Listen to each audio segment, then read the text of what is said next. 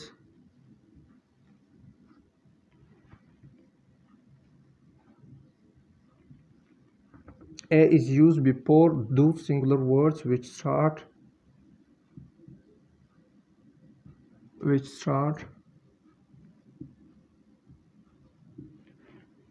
from